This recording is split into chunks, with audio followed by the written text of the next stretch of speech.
nasi minyak செஞ்சுக்கலாம். நெய் சோறு பேன் சூடாக்கியிருக்கேன். கொஞ்சம் நெய் போட்டுக்கோங்க. ஒரு 4 டேபிள் ஸ்பூன் மாதிரி நெய் போட்டுக்கோங்க. இது ஸ்பைசஸ் பட்ஸ் கவன்,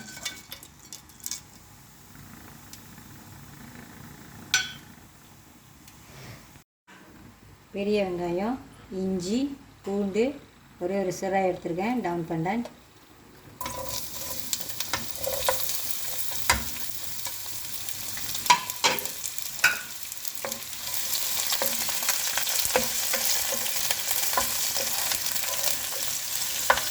லைட்டாக வதங்கிட்டோம்.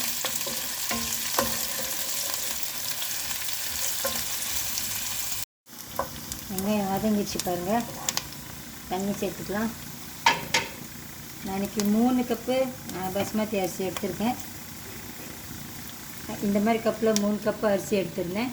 1 கப்பு பால் ஊற்றிக்கலாம். தண்ணி பால் இது. தண்ணி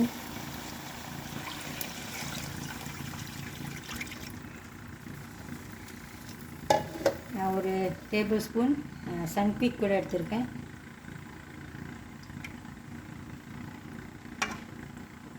உப்பு. ஒரு கொதி வரட்டும், அப்புறமா அதில் அரிசி சேர்த்துக்கலாம்.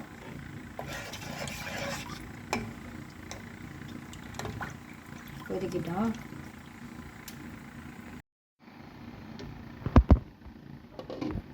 கொதி வருது பாருங்கள். அரிசி இப்போ போட்டுக்கலாம். இது 3 கப்பு பாஸ்மதி அரிசி 1/2 மணி நேரம் ஊற வச்சுருந்தேன். கழுவிட்டு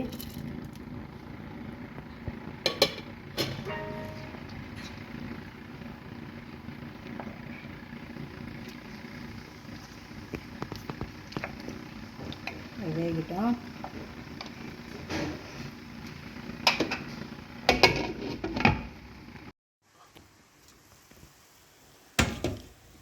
சோறு வெந்திருக்கும்.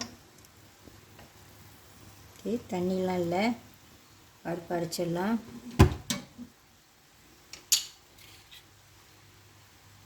கொஞ்சம் கிஸ்மிஸ் வறுத்து வச்சுருக்கேன் பாருங்கள்.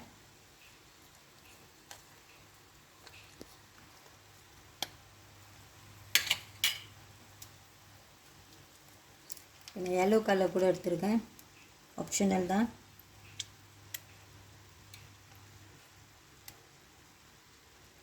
அப்புறமா கிண்டி விட்டுடலாம். குங்குமப்பூ வச்சுருந்திங்கன்னா அதை கூட நீங்கள் கொஞ்சம் நேரம் ஊற வச்சுட்டு இல்லை ஊற்றிக்கலாம். இது கிஸ்மிஸ் பொரிச்ச நெய் கொஞ்சம் இருக்குது. இது அப்படியே நான் ஊற்றிக்கிறேன்.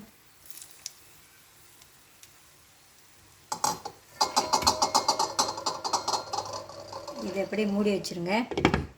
ஒரு 1/2 மணி நேரம் கழித்து அப்புறமா கிண்டிக்கலாம். இதை கிண்டி பார்க்கலாம்.